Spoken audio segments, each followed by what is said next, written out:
Kilala niyo ba yung SB19? Ako, I'm a silent follower nila since 2018 and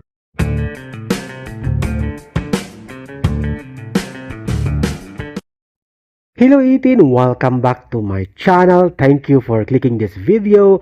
Isang fanboy, hinihintulad ang kanyang sarili sa nangyari sa SB19. Nagsimula sa hirap, humble beginning, kumbaga rag to riches. Siya naman, ganun din ang nangyari sa kanya. Siya'y dating nangangarap, nagsimula sa mahirap, at ngayon matagumpay na.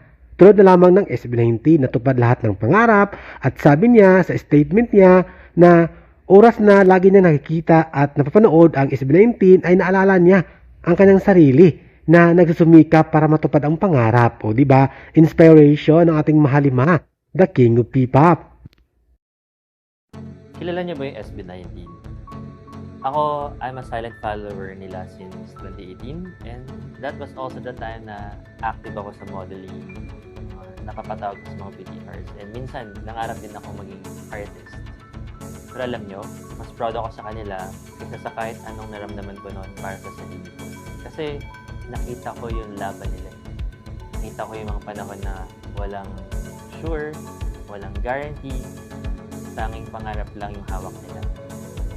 At ngayon, nandun na sila. At with that, parang nanalo na rin ako.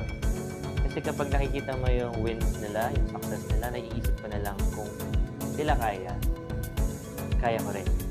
As long as nagpo-persevere tayo, as long as hindi ka sumusuko, lahat ng bagay magkakaroon ng kahulugan.